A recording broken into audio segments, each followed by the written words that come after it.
an hour later, and I hear my name over the loudspeaker to come to security. So I go into the bathroom, I cut the cellophane, and I throw it in the garbage, and I'm like, okay, I'm done. Like, I smell like it, there's no way. And they're like, we need to take you downstairs. Oh, God. I'm like, what the hell? And I'm still confused as anything.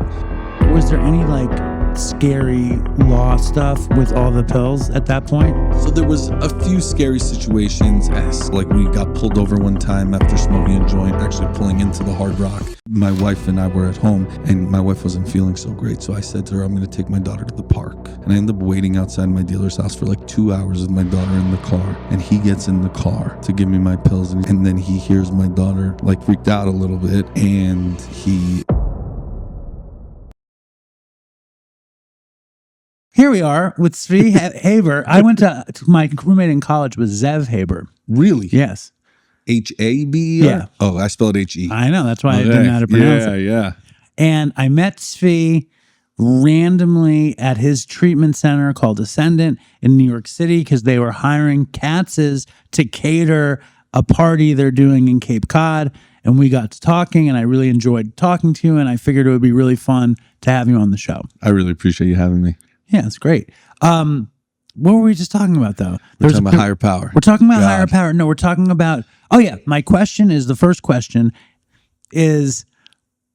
Because I was telling Tzvi that Modest Yahoo said I wasn't even Jewish, which I took very prickly, but he's kind of right. I mean, I'm 100% blood Jewish, but I don't even know the nature of Jewish afterlife. So what is the nature of Jewish afterlife? So it's really interesting. I have a very a personal theory of mine based on what I've learned. So this isn't what your rabbi might give you an answer. Well, what does Orthodoxy tell you before you give me yours? So there's many different Kabbalistic measures to that, and not looking at my appearance, I might look a little older, but I'm under 40. So an Orthodox Jew believes that we shouldn't learn Kabbalah, we shouldn't learn Kabbalistic measures until we are in our 40s. So I couldn't answer it in depth the way that someone might be able to, but basically for the first year, as we say Kaddish, is that person is going through what one might describe in a traditional sense of hell. But is it that? That is really where you get into the Kabbalistic manners of what the differences are, how that looks. Basically, you're praying for their soul. By saying Kaddish, you're praying for their soul to get out of hell, continuously climb the ladder of connection to God, right? Closer and closer. I was taught that there was no hell for Jews, but I wasn't taught by anybody that in particular. Yeah, I'm saying we don't believe in the traditional, I would say the fire and brimstone devil hell. Yeah, so where does the Jewish soul go in that first year? It goes through a cleansing process. So just like there's different cleansing process that we experience, whether it be Rosh Hashanah Yom Kippur, or whether a woman does it, every month with going to the mikvah, to the purification portion.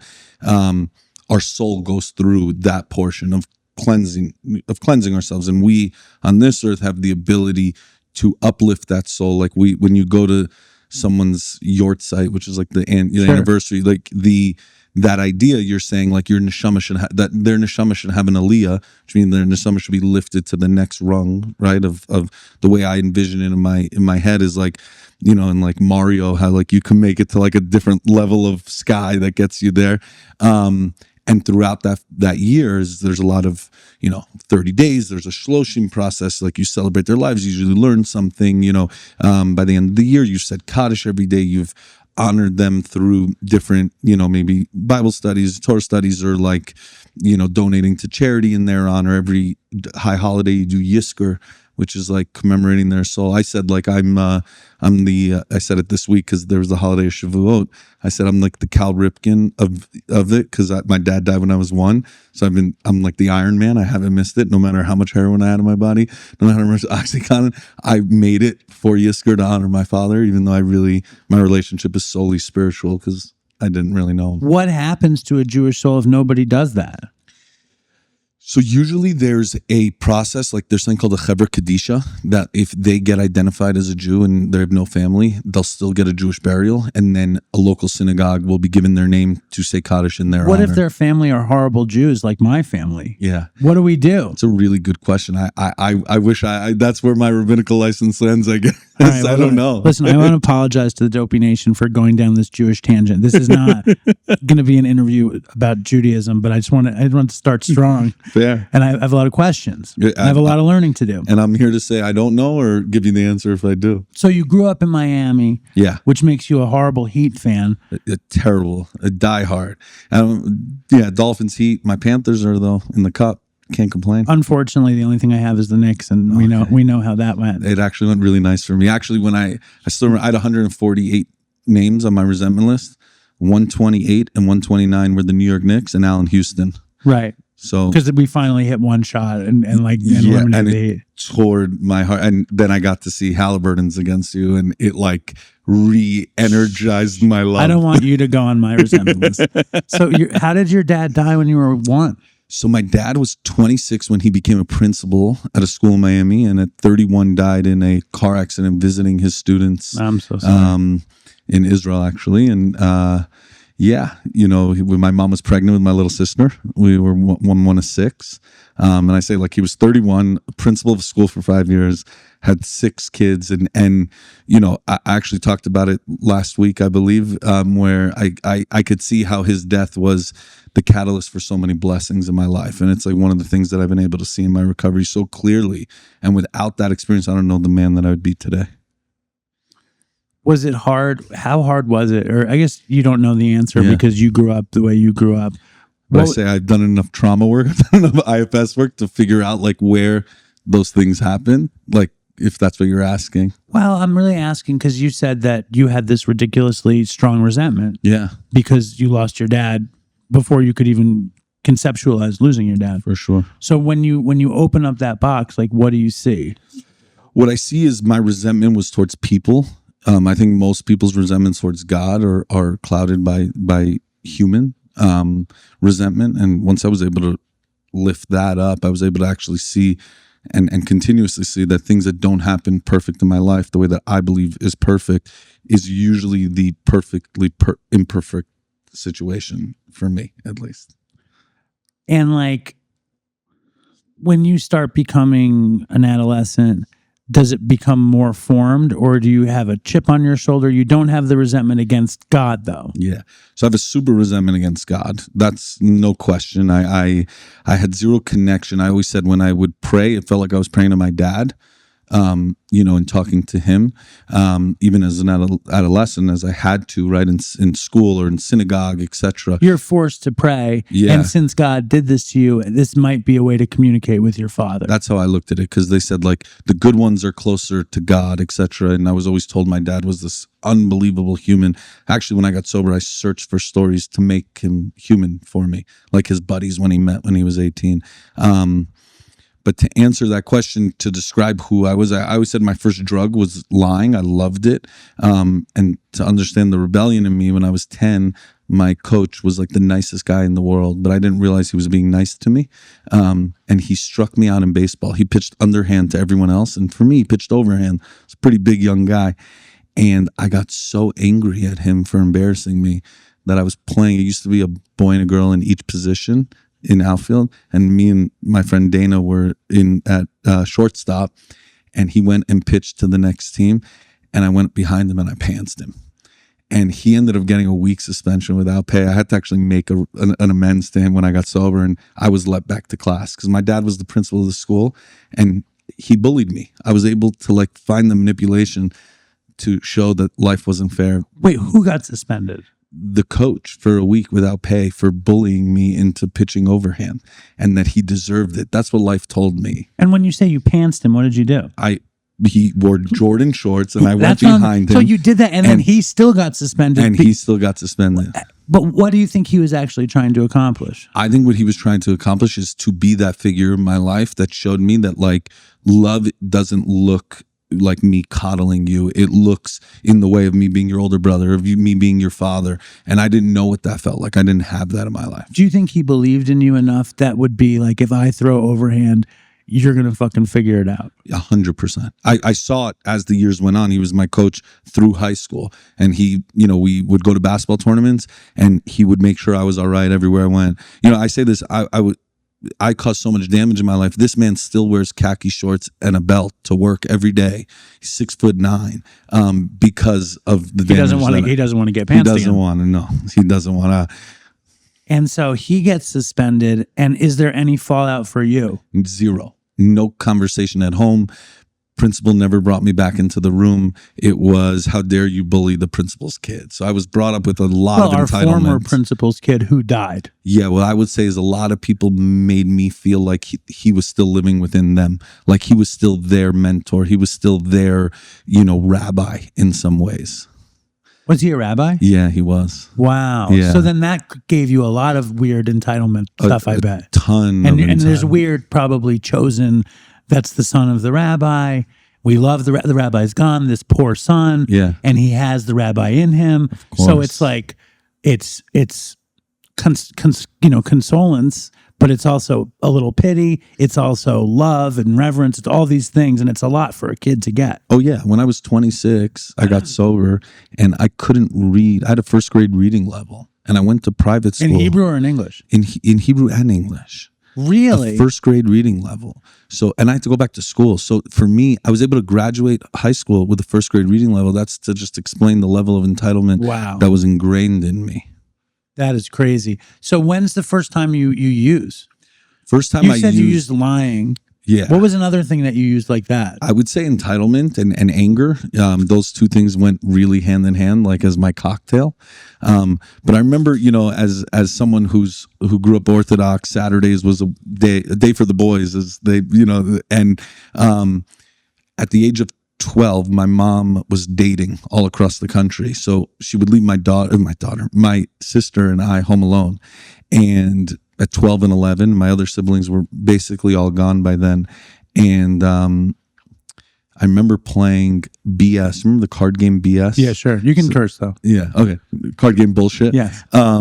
I don't even know if I ever called it bullshit. I don't even remember that game, but yes, but I do. So you sort have to of put remember. like an ace on top of a 2 and then a 3, 4, but you could lie and put that trumpet. Yeah, you could trumpet, and if you lied, someone could call bullshit. Yeah. And when you drop, so I remember playing it, and if you got caught bullshitting, you had to take a shot with me and my 4 buddies, and I remember lying on purpose and like almost giving away, like call my bluff to just drink at the age of 12. And that's really when like I felt that love of like, wow, I now feel, I wouldn't say whole.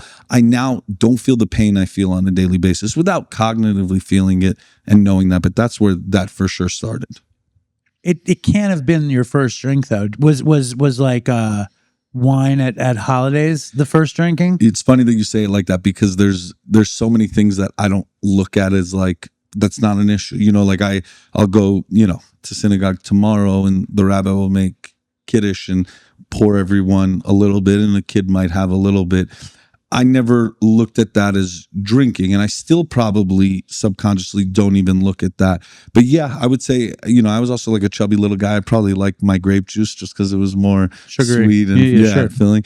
But I remember a wine called Joven. It was like a Sprite with alcohol, essentially.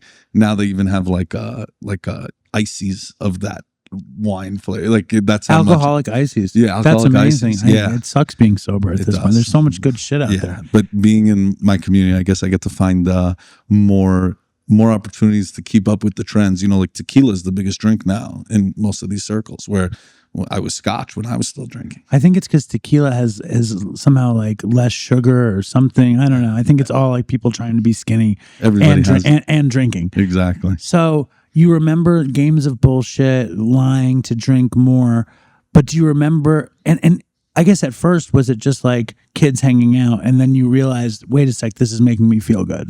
Yeah, so I have an interesting story. My mom got married when I was 14, and I lived on my own in my house in Miami because I played basketball. I was a decent basketball player then.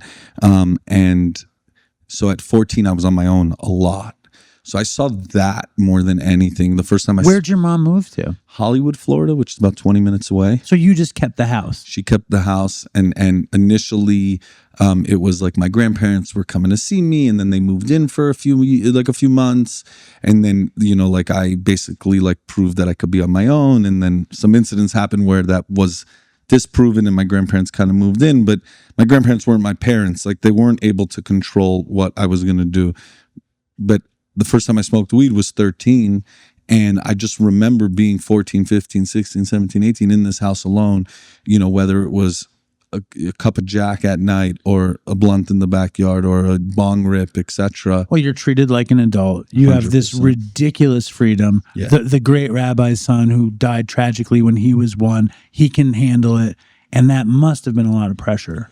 For sure. And I would say I was told things like, well, you can't be in this class because you're not smart enough. We'll just pull you out. And you could like coach PE for 4th graders in 9th grade. And get credit. You can get credit for that. You'll get credit. Right. You'll get credit because we'll figure out how to keep you up with your grades. And so I not only was told that, I felt the level of entitlement that came along with it. It's so funny though what a double-edged sword it is. Oh yeah. Because and I want to get into the grime and the horror show and everything, sure. But Tzvi you run a huge organization that helps people that's on both coasts, very successful, and I have to believe that some level of ability comes from the love and the trust that people had in you, that yes, you were entitled, and yes, you were neglected, and yes, you were shuffled around, but they also put this belief in you that I think carried through. For sure. I would say not only did it carry through, but I will also say, I believe every negative character defect, if we want to use an AA term, and any characteristic that I had that had negative connotations, my job is to turn that to a positive one. So if I'm greedy, I got to be giving, etc. I just interviewed this woman who did a TED Talk, and the TED Talk was about post-traumatic growth, which is like the stress we get from post-traumatic stress or trauma or whatever, any of these things, and how it turns us into these like more capable people.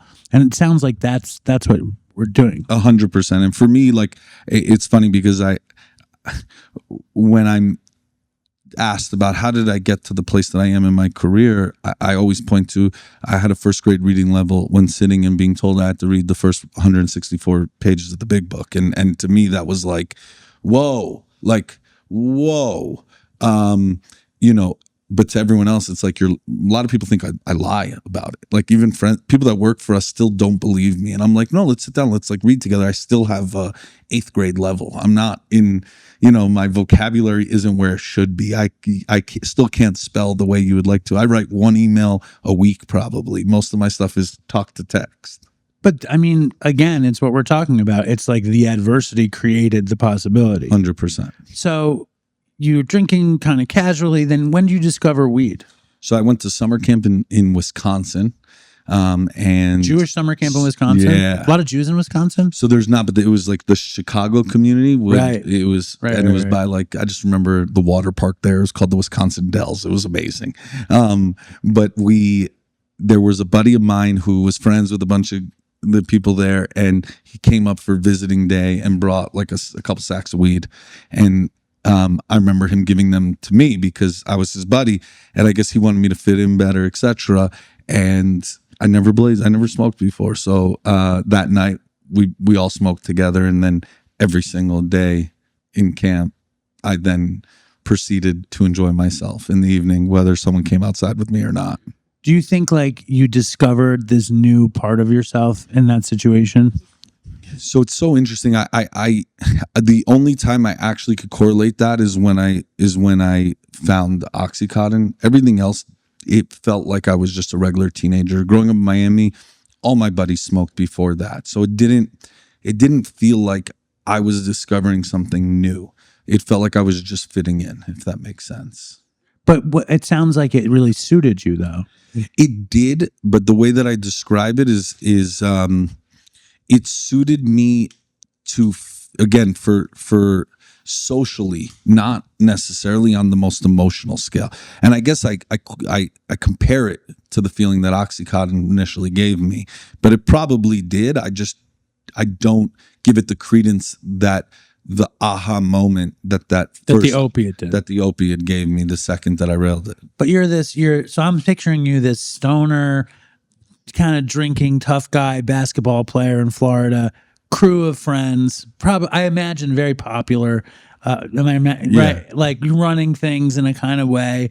And when do Oxys fall into your lap? Florida is a fucking trap, right? Yeah. But I really, as much as that was it, basketball in those years up until my senior year of high school. What position do you play? So I always say I was a Jewish big man, right? I really, but we used to play against 7-foot guys, and we actually won our district, our first time that our school won it. And you played the 5? I played the 5. Wow. And we were an incredible team. My daughter now is like playing pretty significant AAU ball. And I always say, like, my coach that I had then, I hated with passion. And he literally taught me so many principles and morals of life through basketball that I'll forever be grateful for. Give us a couple of principles. Yeah. Is that every position matters. You move your body one way. So in my business, if someone moves out of their zone, someone else needs to recover that.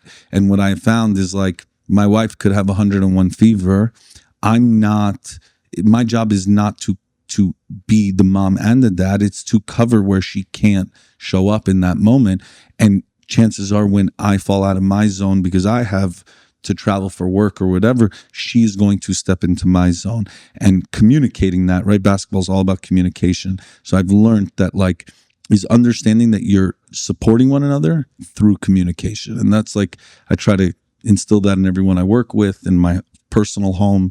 It's something that I probably learned also in AA, was reiterated to me, and in my recovery, how important those two things were. Right. Communication, and that every person doing their thing, the outcome is successful 100%. If every person takes their thing seriously. 100%. And then if the team, they serve the team in that situation. See, this is why the Knicks fell out, because Karl Anthony Towns would not stand his ground, and poor Mikal Bridges is trying to do both jobs, and he can't. 100%. He can't be the mom and the dad. Well, I'll say this also, if you look at it, is that, in my opinion, I actually agreed with the firing, because the 82 game period is a practice for a team like that to be able to perform in the postseason, but it's treated as we need to perform as if we're a playoff team in February. And to me, he hasn't been able to win a title, Thibodeau, because he expects too much out of each individual and doesn't allow them to have 101 fever to have someone else cover them. And he won't develop,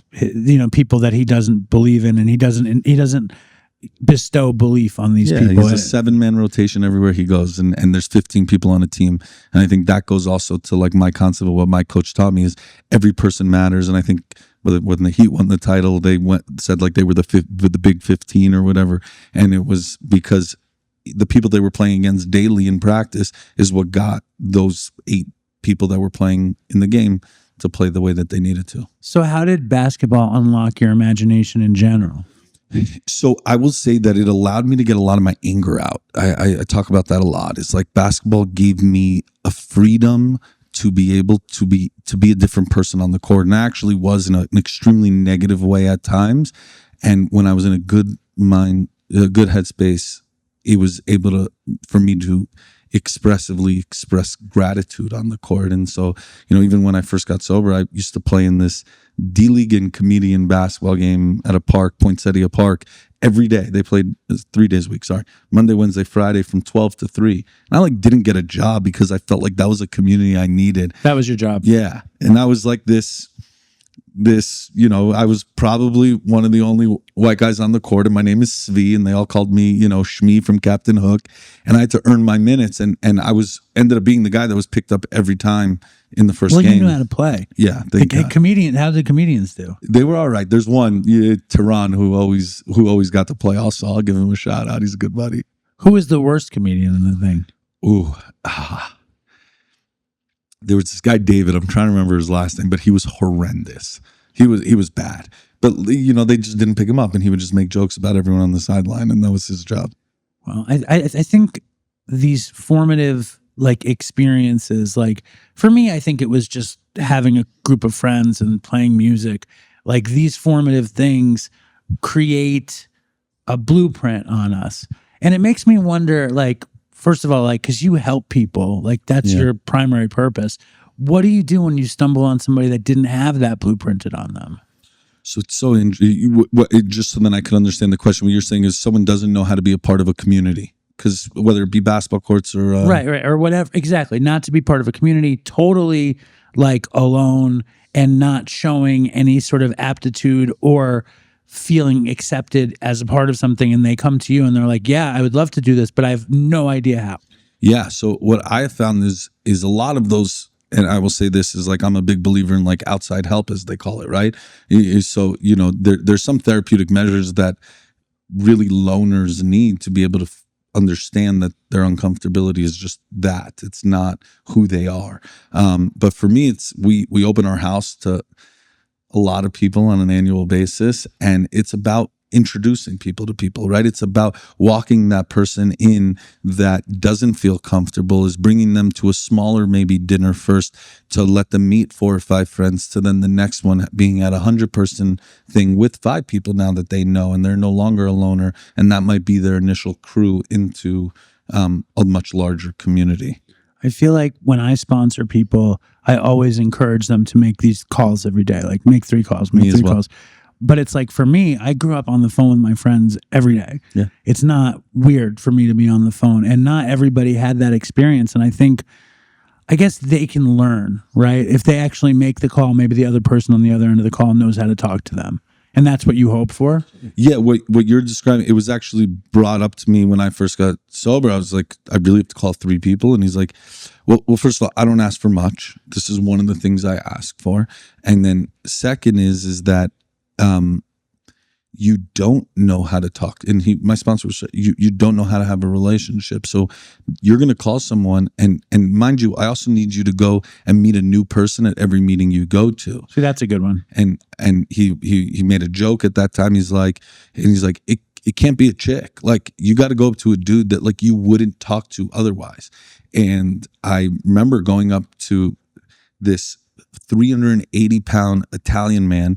Later, I found out his dad used to run the carnival in the Jersey Pier, and his name was Guy. And we both had 6 months sober, and he ended up being this guy who started an organization called Free a Smile. He was this huge gay dude, and I was coming into the rooms as this 26-year-old, and we went hand in hand to every meeting every day of the week together. And we became like this because I went up to someone that I wouldn't necessarily have gone up to. He was loud, obnoxious. And I'm just like, hey, I'm Tzvi. I just got back from treatment. And I'm sure you loved that he was loud and obnoxious, though. I did love it. But as you got friends with him, the loud and obnoxious got pretty obnoxious. So we had our tiffs.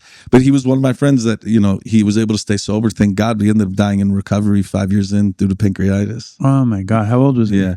He couldn't be older than 45 at the time. This week, on the other day, we lost a guy in recovery that I was close with, this older guy that we called him Ray the Clamor. I think I told you about him at Ascendant. You did. He died this week. Oh. He died. He had gotten his 30 years. He couldn't go celebrate. And he was just somebody that lived for recovery. He was like a monk. You know what I mean? He was like an AA monk. Yeah. And he just made everybody feel included and empowered. He probably texted 300 people every morning. And he was like, I'm not sending a group text. I'm going to text every person. Individual. Yeah. And I'm still going to make he made 3 calls a day. I don't know he never called me. Yeah. But he was such a pillar. And what's required, it's like when you talk about basketball and then we talk about how that translates into recovery. And when we talk about how we were told to call 3 people, or Ray fucking texted 300, it's that community that holds us up. For sure. I say this all the time, working in the field of recovery is quite difficult at times, because I always want to say, like, whatever worked for me will work for you. And I've learned that that's not the case. It's too bad though, right? Exactly. It's so annoying. It is really annoying. And there's a guy who I cop the resentment against. These guys believe in harm reduction, and they believe the way I heard his description is, hey, go out with your son to his backyard and go smoke some heroin with him and try to relate to him. And I'm sitting there You never heard that though. No, but that's how I interpreted. What did you hear? What did you hear that you interpreted as that? The way he actually did use the line of, we're there for them, even if it means going into the backyard and smoking a joint with them. Now, did he mean actual smoking a joint with them, or sitting while that person was smoking a joint? And I became so judgmental until I heard one line that he said, which was, our foundation of the program of harm reduction believes that community is the foundation. And I was like, wow. So I ended up digging into this a lot more because I wanted to lose the resentment and try to help the majority of the people that a lot of people that I touch. And what I found is no matter what you believe, I don't care if it's AA, Smart Recovery, et cetera, I could go on and on with names, is everybody believes that community is one of the pillars of their program. And that's something that, whether it be through religion or whether it be through basketball, everybody in society needs a community. Absolutely. And I think it's really cool. When is the first time that you pick up an opiate? So I go to Israel for a year. I'm playing flag football in Israel, and I tear my knee. You're in high school? 18. You've graduated. Graduate. I say, like a lot of Orthodox schools across the country will send you to go learn in yeshiva in post high school before college, a year. Some people go longer and try to connect. I always say, the Eddie Murphy, it was so connect to your royal oats, right? Like you go to in Coming to America when he says it. But did you sow your wild royal oats in Israel? Yeah, very much so. And I tear my knee, and I come back to America, and I get surgery, and I get prescribed opiates, and it was Percocet, and I remember taking one and being like, I hate the way this feels. I'm not going to do this. Fast forward, that whole summer, I end up smoking weed every day for the pain. And it really worked. And now I'm going back to Israel because I didn't get to experience Israel. And my buddies were also going back because they got arrested with a pound of weed the year before and were kicked out and now needed to come back. I decide I'm going to bring an ounce of weed in my balls on the way there. And I end up sneaking it through. And if you've ever gone, Israel and El Al is like the craziest security you've ever seen in your life, no matter whom you are. And I thought I was totally getting caught in whatever. I ripped it out and then put it back. Crazy story on the way out there. Tell us the whole story. These are good stories. I know the whole story. Cool. So I end up shipping weed from LA. At that time, it was medicinal here, nowhere else you could get it. And it came where you vacuum sealed to where you literally did not smell it. So I vacuum sealed it again. I wrapped. Where were you at? I was in Miami. Okay. I wrapped cellophane around my leg, and I stop in France. You take Air France to France, and then you took El Al from France to Israel. So going from Miami to France, no problem. No problem. That's taps easy. your leg. Yeah. Are you bugged out? I am not bugged out at this point. Not at all, actually. I'm actually feeling really good. I'm saying leaving America and going somewhere else, very rarely do you feel like their security is going to be more than what you deal with, at TSA. And I ended up stopping. And when you stop, I didn't know this. It was, I guess I forgot about it because I was so blitzed the first time on my way out there. You have to claim your bags for El Al on a stopover and show them your bags and tell them this is what it is. Da, da, da. So I get off my flight and we have 3 hours and I'm walking towards there. An hour later, I'm like, oh, this is great. And I hear my name over the loudspeaker to come to security. So when I tell you I started profusely sweating, someone on my flight must have ratted me out. So I go into the bathroom, I cut the cellophane, and I throw it in the garbage. I move the garbage bag and I throw it in there. The bud underneath the garbage. And I'm like, okay, I'm done. I smell like it. There's no way. And I get there. They said, how old are you? I'm 18. I'm 18 still. No, I'm 19 at this point. And they're like, we need to take you downstairs. Oh, God. And I'm like, what the hell? And I'm still confused as anything. And all your Jewish entitlement is out the window once you might as well be fucking, terrorist with Oh yeah. You know, you're all the good stuff is gone. Oh yeah. I say, like, if you ever want to, I laugh because I'll see sometimes, like, people say, like, LL treated me like this. I'm like, dude, LL treats anyone That's what like they this. had. That's the deal. It's what they do. Yeah. And I go down, and there's 5 or 6 canines and a bunch of luggage. And the guy's like, no, which one's yours? And I show them it. And then they're like, okay, stand here. They bring the dogs to the thing, and then they bring the dogs to us, and the dog's barking and get going in my jaw. And they're like, they're looking at me weird. And the dog stops and he sits. I'm like, what the? And they're like, did you pack your bags? Yeah, I packed my bags. Do you have anything? Blah, blah. No. Open up my bag, search it, ask me to empty my pockets, etc. Nothing. And I, for whatever reason, I decided not to pack it because someone told me that, like, oh, LL's serious on searching your bags. And like after 45 minutes down there, they were like, okay, you could go up. Now, they follow you up, but if you've ever, LL security, yes, some of them wear their jackets somewhere, but most of them are plain clothes.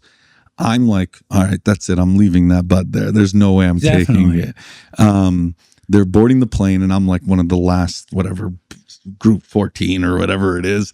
And they get to like 2 groups before me, and a guy that I thought was a security guy boards the plane. And I'm like, oh, I'm such a pussy. I went right back to that bathroom. I grabbed it. I took cellophane. I took the cellophane and I squeezed it together, put it right back in there, went on the plane, landed in Israel, and I had it with me. Amazing. So now we're in Israel. I land in Israel, and we were considered second-year guys. So the second-year guys were allowed to come a week earlier to pick their rooms in the dormitory. And I see a kid I went to camp with when I was 13 in upstate New York. And this kid's like, yo, what's up? Da, da, da, da. I said, your boy bought bud. We're good. And he's like, oh yeah, let's go hit something with it. And he's like, your boy brought 80s. And I'm looking at him like, 80s? What are you even talking about? He's like, you've never had an 80? I'm like, nah. I'm like, you guys California dudes, you don't know what you're talking about. And he's like, no, this thing's going to change your life. Little did I know that it actually did. He puts it in his mouth. He licks off the coating, and he crushes one up, and we split one. You smoke it or you snort it? We snort it. We rail the line. We cause havoc through Jerusalem for the next 8 hours, running through town. Opiates, for me, my mom used to say, you're allergic to opiates, don't take it. I didn't know it's because my uncle died of a drug-induced heart attack. Is that why I believe that. She says we're allergic. But it would have the opposite effect on me. I would get way up. I would very rarely nod out. It would act as if it was cocaine. Cocaine would be a sedative for me. Was cocaine actually a sedative for you? When did you do coke? When's the first time you did coke? First time I did coke was in Israel also that year. That year I'll get into it, but basically I did not do any studying. I spent the year raging. Online poker was huge at that point. Right. And I spent the year playing online, and I won a lot of money, and all these entitled kids could not buy online poker money with their mom's credit card. So I would sell them online poker money for cash at a premium. So they'd buy, let's say, $100 on poker money, and I'd charge them $130. And I made like 30 grand online playing one tournament. And then I kept making money throughout the year, and I would just sell this money into cash. You had so many scams because you're selling weed, you're selling online money, and not to mention you're kicking their asses at poker. I have a quick tangent, and then I want to get back to Israel. You were recently honored at the release gala with Hank Azaria, who's another Jewish poker player. Does he play poker? He's a crazy poker player. That's so. My sobriety date's coming up on the 12th, and I'm taking my kid to the Stanley Cup. But a couple days before that, I always go every year to celebrate my sobriety birthday by playing in a World Series of Poker event every year. It's my thing. How are you at poker? Still good? I'm okay. I will say that there's adult frames that I'm excellent, and then there's frames that I'm terrible, and I'm just looking to gamble because I'm a junkie, right? So like in this right now, probably over the last 6 months, I've played some of the worst I've ever played, but I've placed in a lot of World Series, or most of the World Series events I've played in. we need to earmark the gambling because I have a shit ton of questions. But first, I want to hear about this Israeli year. So the Israel year started off like this. I did that Oxy. The next day I came to him and I said, got any more? He's like, I only brought 10, man. And I'm like, okay, that sounds like you have 9 more. And we split one that next day, and he looks at me and is like, I'm going to save these throughout the year. I don't want to run through them. And he's like, but my buddy who was here last year met a doctor named Dr. Nubani in the West Bank. And I heard you had knee surgery. I said, yeah. He goes, you know, we could take your MRI and go get some Oxys. Like this is why you are recovering drug addict. It's like that only happens to people like us, and that's Pandora's box times a billion. Fucking in Israel, bringing the MRI to Dr. Nubabi on the West Bank. So what happens? So we go to my buddy had a car, and the first time we went, we took his car, not realizing how deep into the West Bank it really was. Or technically, it's East Jerusalem where we were. And we parked right in front of this office, titled Boys, parked right there, got out, and we go to the front desk and we pass mainly women, full wardrobe. We did not look like we fit in this environment. And we went to the front desk and the lady's like, come on back. Like the waiting room has 40 people in it. I'm sure you were not the first 2 American kids. Sounded like it. Right. So we actually went 4 deep. And we went into his office, and I was myself and a different buddy were the 2 buddies. It was actually my contractor that was supposed to meet me.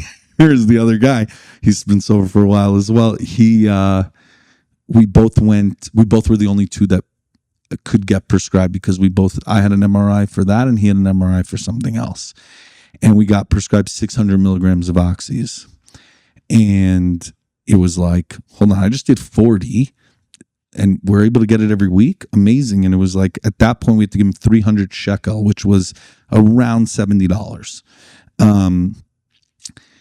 The thing is, those pills in Israel went for $10 a milligram then. Like you could sell it for a lot of money.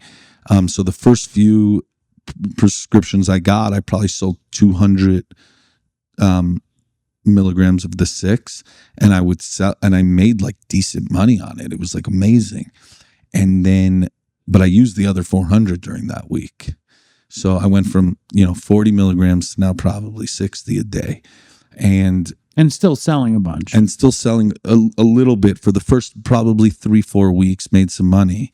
And then went into needing to visit this doctor twice a week to a point that we would have to go to Tel Aviv, Haifa, all these other cities doctor shopping 2 away, not even doctor shopping, pharmacy shopping, because there's only so many pharmacies that are going to give American kids Oxys. 600 milligrams of Oxys on a monthly basis. No one's giving me 2,400 milligrams on a monthly basis. So I have to have 4 different ones.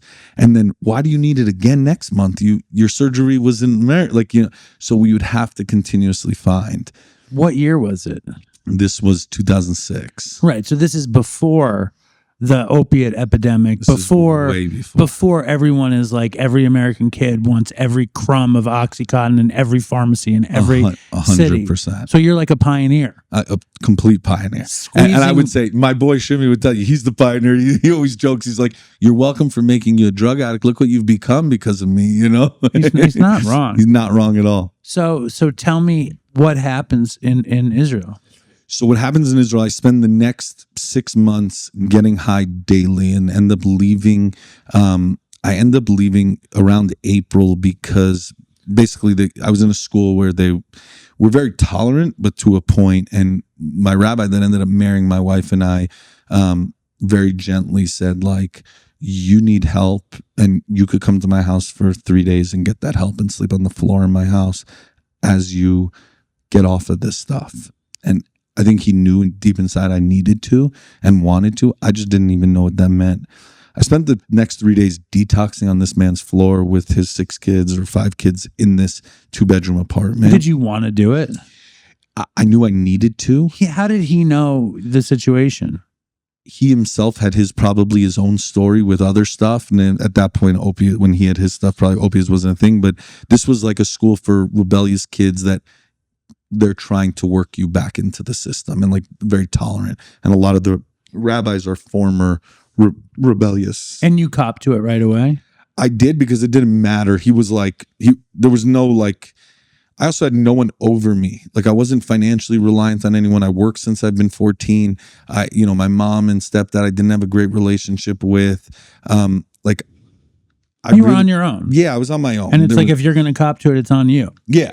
And so even the next time that I go to treatment, I cop to it. Like it's when I believe when we want help, it's very easy to cop to it. If I want to be called out, like I genuinely do. And that's what I tell a lot of people that I help, like families, is like, he's crying for your help or she's crying for your help. It's just the approach that you take is whether they accept that help or not. So I go ahead. No, I'm listening. So I ended up leaving Israel after this detox episode.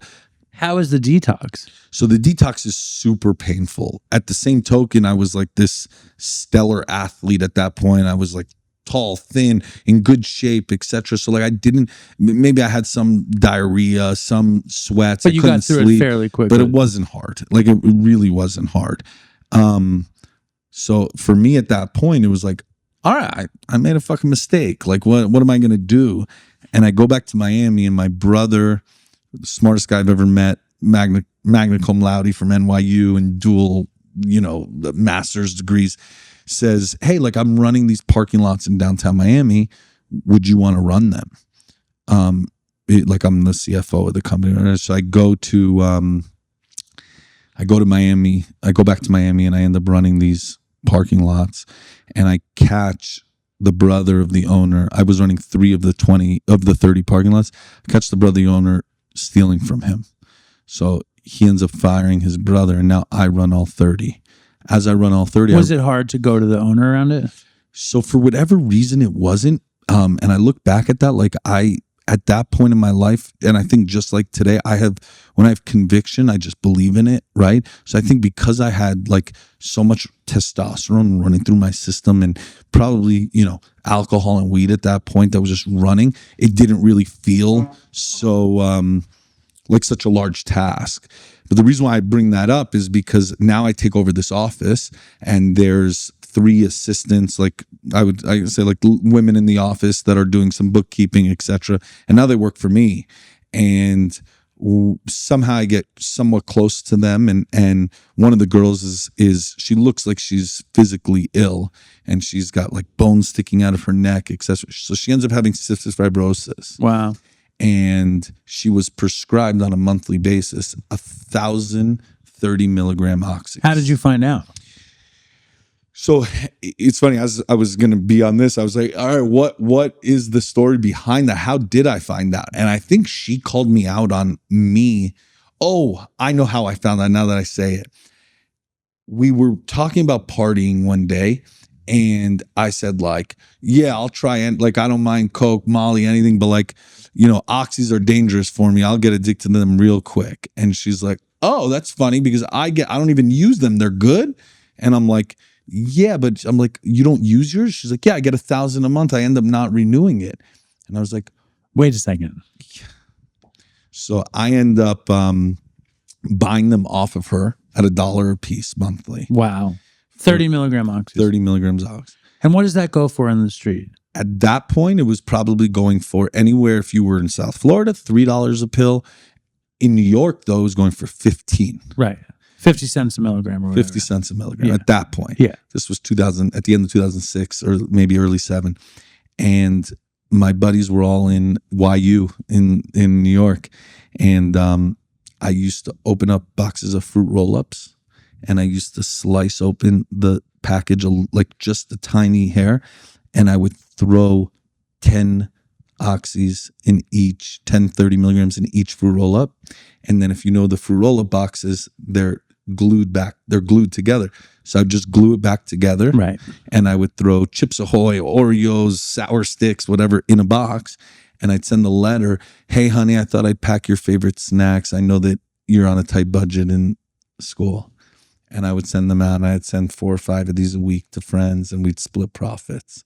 And you started eating them too, I'm sure. And I started eating them. And I went from a habit of 1 a day at that point.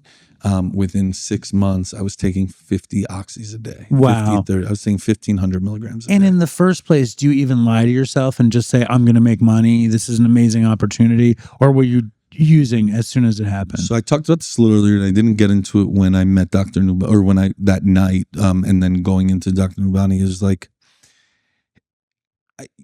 I describe it like being in a car. Like, when your car's not running correctly, and it's usually like you need some oil change or whatever. Like, what Oxys were to me were oil. Like, it genuinely felt like I was just lubricated. Yeah, but I would say prior to that, like, I was just chugging through life in a way of like depression, anxiety. I was I always say, like, I was in a room full of people that loved me, but I always felt alone. So that what Oxys gave me was allowed me to feel what you actually felt about me, is what I've said, or gave me the confidence to have conversations that I would never have, etc. And looking back on it, it was totally true. It saved my life in those moments. Like, without that, I don't know if I would have gone to therapy and done the work that I need to do to feel the way I feel today without Oxys. Like, that's my story, and I'm not. So describe that some more, because obviously you have the trauma of your dad. I think that there's huge trauma in your mother marrying and leaving you in a house at 14. I mean, that's a lot. Yeah. Not to mention that father not being there. Oh, yeah. Because then there's nobody. Then meanwhile, you're kingpinning it in Israel. Now you're kingpinning it for this parking lot. A lot of fear, probably not a lot of love. Yeah. And the Oxys for the opiate addict. I never did Oxys. I stumbled You right missed into out. Well, it's just okay. kidding. It's okay. No, I mean, the first time I had the same reaction when I smoked weed, when I took benzos, and when I did heroin, which is just no fear anymore, no anxiety, and energy, and like a certain level of connectedness with the world, as ironic as that is, because it takes away all that. So you get it, and you're like, now I'm back. Like, it's like you get recharged. 100%.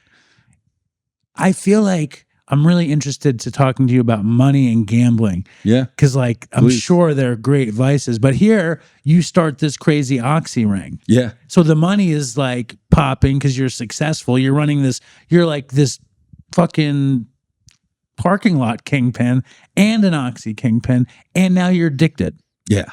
And we, just to quantify it, is the rates in downtown Miami were $68 when I started. And I only worked in parking lots for, I think, like 15 months. And when I left, the average rate of a parking spot in downtown Miami was $347 from $68. Wow. So I was able to figure out systems on how to get there and et cetera. And trying to juggle all this and my habits, and but we would pay cops to watch the lots in downtown Miami. So it allowed me to feel safe, driving through the streets with my drugs in my car. I wasn't getting pulled over. I also, you used the word kingpin. I just looked at it as like I was working with some buddies. We made a couple shekels on the side, But the truth is we made a lot of shekels, and we also did things, it cross state lines that, now looking at it, I'm like, are you nuts? Right? Like, but I think times were a little different then also. I see it though, like the way you talked about basketball. Yeah. It's like you succeeded at the highest level of your team. You were committed to the team, and you were going to put everything in. Yeah. And I bet you it was the same with the parking lots and the same with the Oxys. Yeah, I would say it's the same now with everything else that I do, right? I don't know how to do things half-ass. I always say that, I had a company when I first got sober that did just like small nicky-knack stuff, but it was called MSH, Make Shit Happen. Just because, like, you tell me what I could do and I'll figure it out, right? And that's just how I think I've earned my stripes in life, like wherever I've gone. But I end up, after this habit builds up, I end up going to my brother who I'm working with. And I say, I need treatment. Your actual brother. My actual brother. He does the parking lots. He was the CFO of this organization at the time. He ran all the, I would call it the back end. Maybe he's more than, he's COO. I don't remember the title. So So what do you tell him? So tell him like, hey man, I've been doing Oxys. Like, I don't know if you know what that is. Like, telling him a little bit about it. He's like, my best friend's sober for 5 years now. I'll call him and we'll send you to Detox.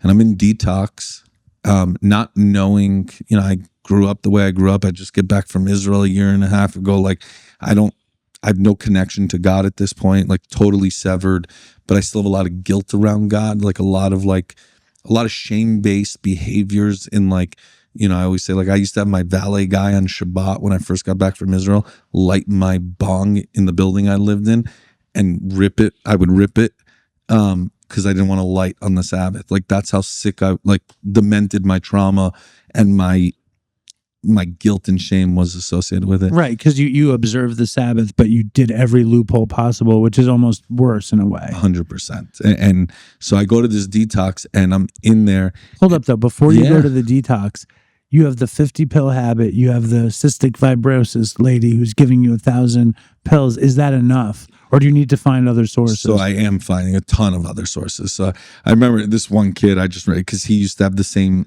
deal with someone else, except he was charging me $3 so I was paying $3,000 for this package. And I remember he ripped me off the last time, and that's what really he ripped me off. I ended up having to buy 100 pills at $10 a piece to just hold me over. And then I bought shrooms with this, and I end up at the Hard Rock in Miami. At that point, I had a buddy with me. We were going to be 3 buddies. I had a buddy with me, and I take all the shake from the shrooms and I eat the shake. And if you're familiar, Hard Rock now is not the same, but they were just open in that time.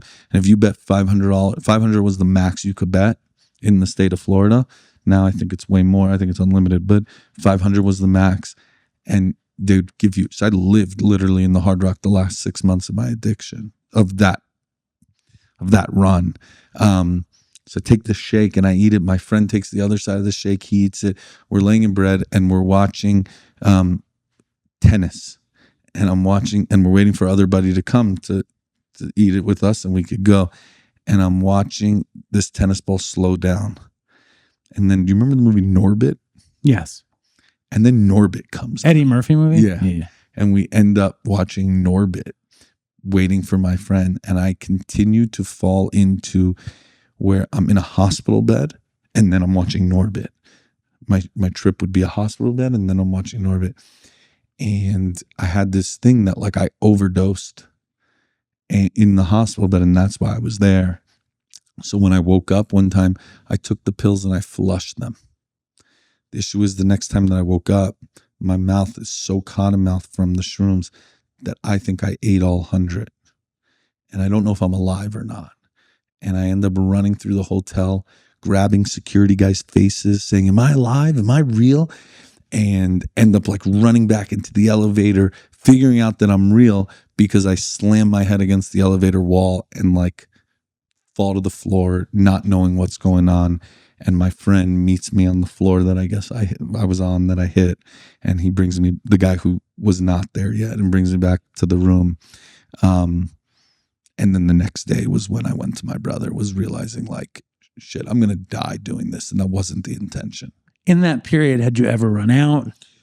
Never at that point. Never. There was never, it was abundance. It was in the heart of the pill mills. It was like, it didn't even hit the the northern seaboard yet, right? Like it was still, I remember when I left Florida, calling a few friends, trying to recruit them to come to rehab with me. And they both make fun of me all the time about it. They're like, you're the only asshole that calls people. I was like, hey, come with me. I don't want to go alone, That's something that I did, I think. Yeah? Yeah. I brought a friend with me to Detox like that. That's awesome. Was there any like scary law stuff with all the pills at that point? So there was a few scary situations. Scary is relative. At the time, I probably had less fear than I should have, but like we got pulled over one time after smoking a joint, actually pulling into the Hard Rock, and there were 5 of us in the car, and they brought their dog. They clearly smelt it. They asked for it, but if you recall, I guess it's still a thing, but it wasn't a known thing then, where like the bottom of the soda can would have, so like we hid it in there while we were getting pulled over, and like the dog even like bit the bottle, and the cop like told him to let go of it because he didn't know. And basically they banned us from the casino, even though they never actually banned us. They just like, I guess, wanted to scare a bunch of, 19-year-old punks. And then the only other like major law thing that came into play for me was I got pulled over in downtown Miami going on the wrong way on a one-way street from one parking lot to the other. And I had 1,000 Oxys in the back and a quarter ounce of weed in the back of my car, and I just smoked.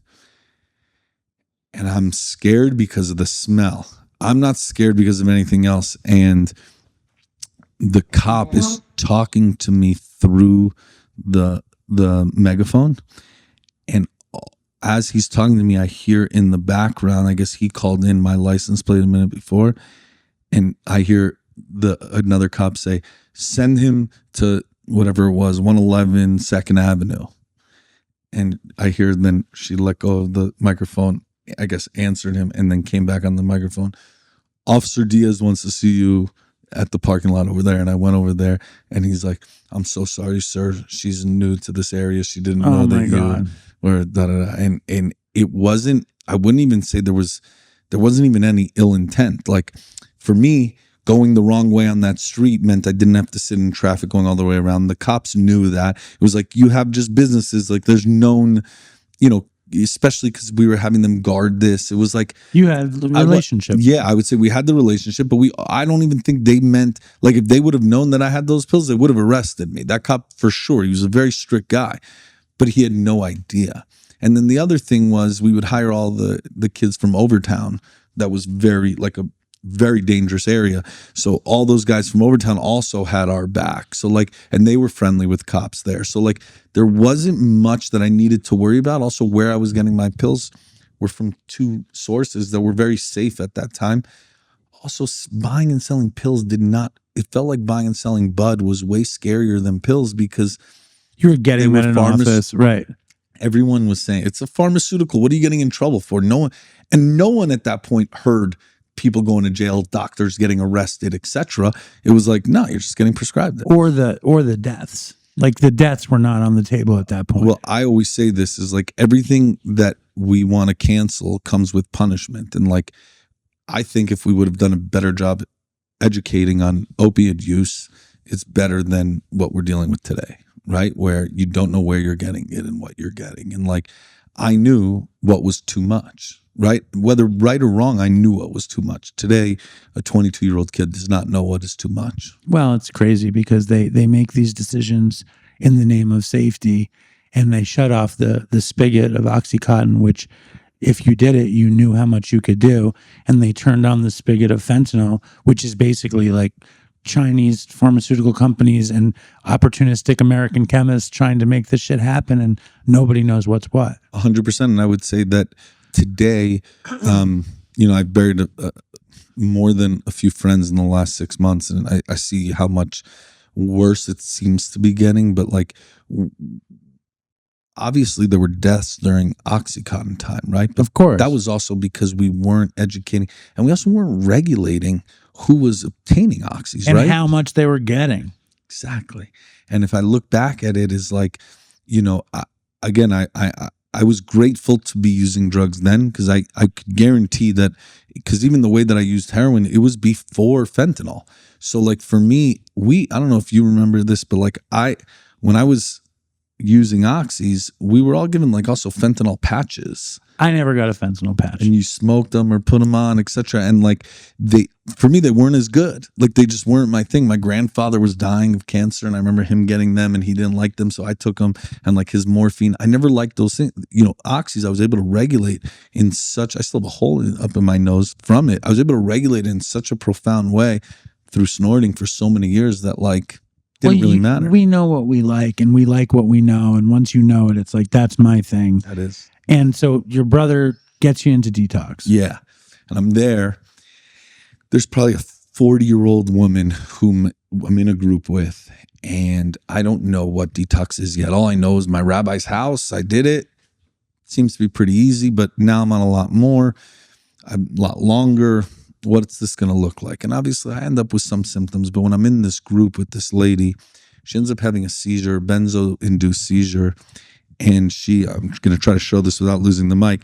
She scratches her arms because they're crossed like this. She scratches her arm so bad in this seizure that all of this is exposed, and she has to get rushed to the hospital. Oh my God. And I'm freaking the fuck out. Like, this is 2 days before I'm supposed to leave. I'm like, what the fuck just happened? I thought, and then they were like, oh, this is what could happen in detox. So like, now I think it could happen to me. And I end up in fear the next like 48, 72 hours, not knowing what life was going to be like. How the hell am I going to communicate with you without drugs and alcohol? And the next thing I know, my brother's picking me up and I'm in his car, and with like him feeling the most appropriate way to handle it is like, I wouldn't say shaming me, but like asking me, how the fuck did this happen? Like, how did you get into this spot? So did you fulfill the detox? Fulfilled the detox. And you said when you were in there, they started talking a little bit about 12-step recovery and that it brought up your issues with God. Oh, for sure. I would say like there's later on, it definitely was more prevalent in my other treatment visits. But in that specific treatment visit, it was like, first of all, you're talking about God, like, lady, like my God and your God, we could maybe publicly say it's the same thing. But I was genuinely taught that there's only one God, right? Now you were also, and later on as I experienced life, like, yeah, we are totally taught it's the same God, just we don't believe in his son essentially. But there's, for me, like, you're going to tell me I have to say the Lord's Prayer in a meeting, like, kiss my ass. Like, we're not allowed even going to church type of language.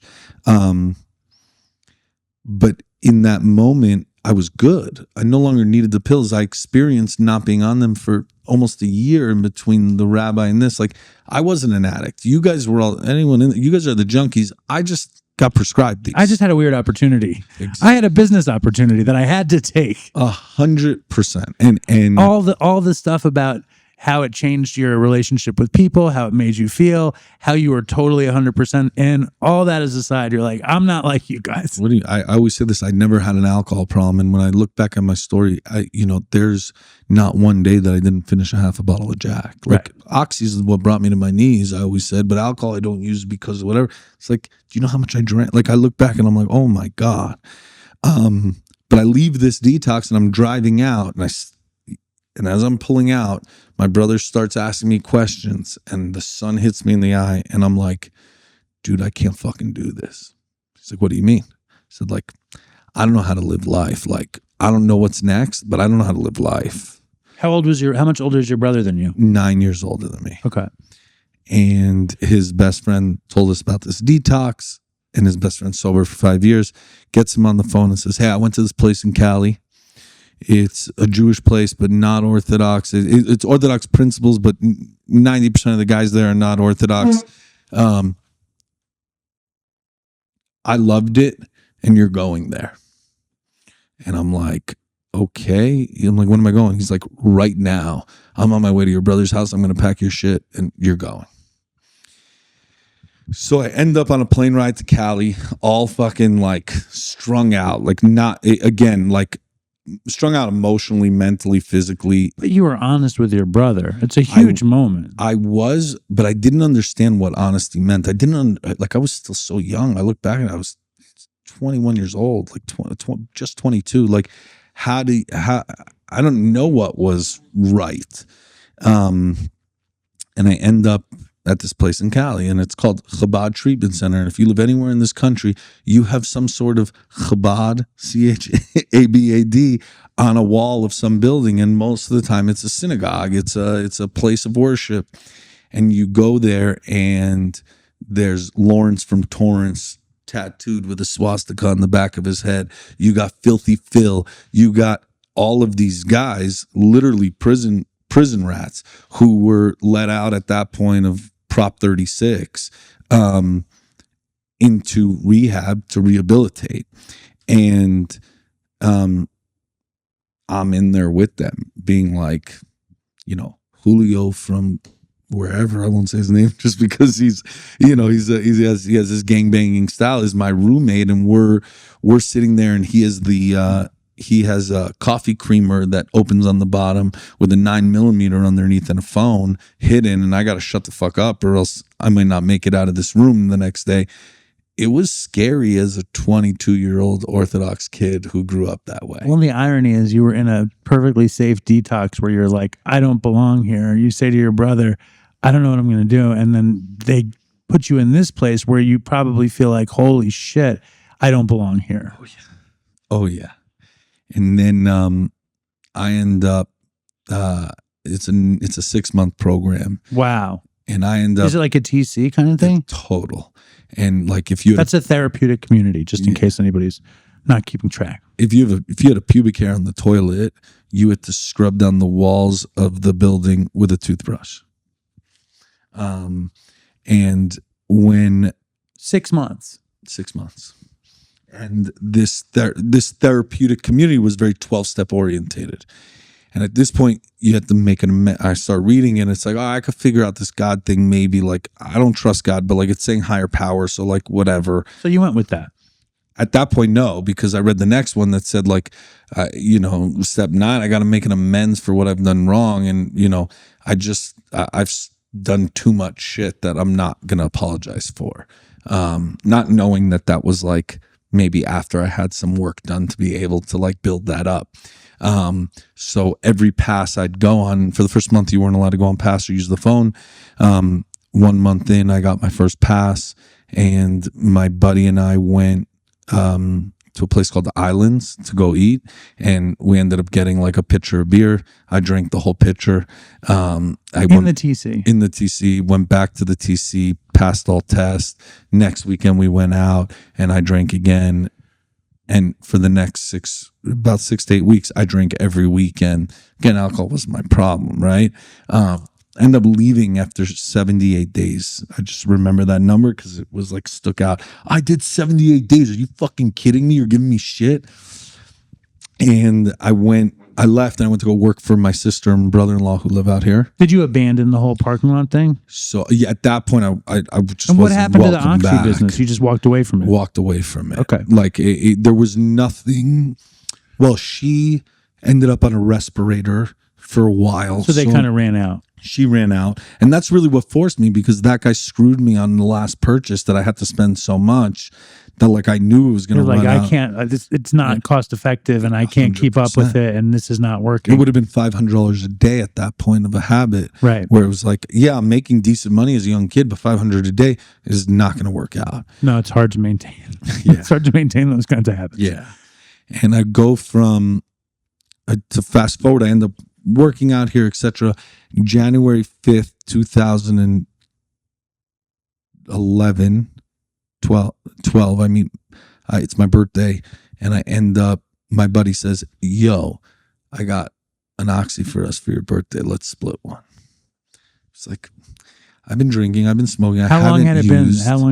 It was 6 months from when I went into rehab. I went in June, I think, or end of May, June.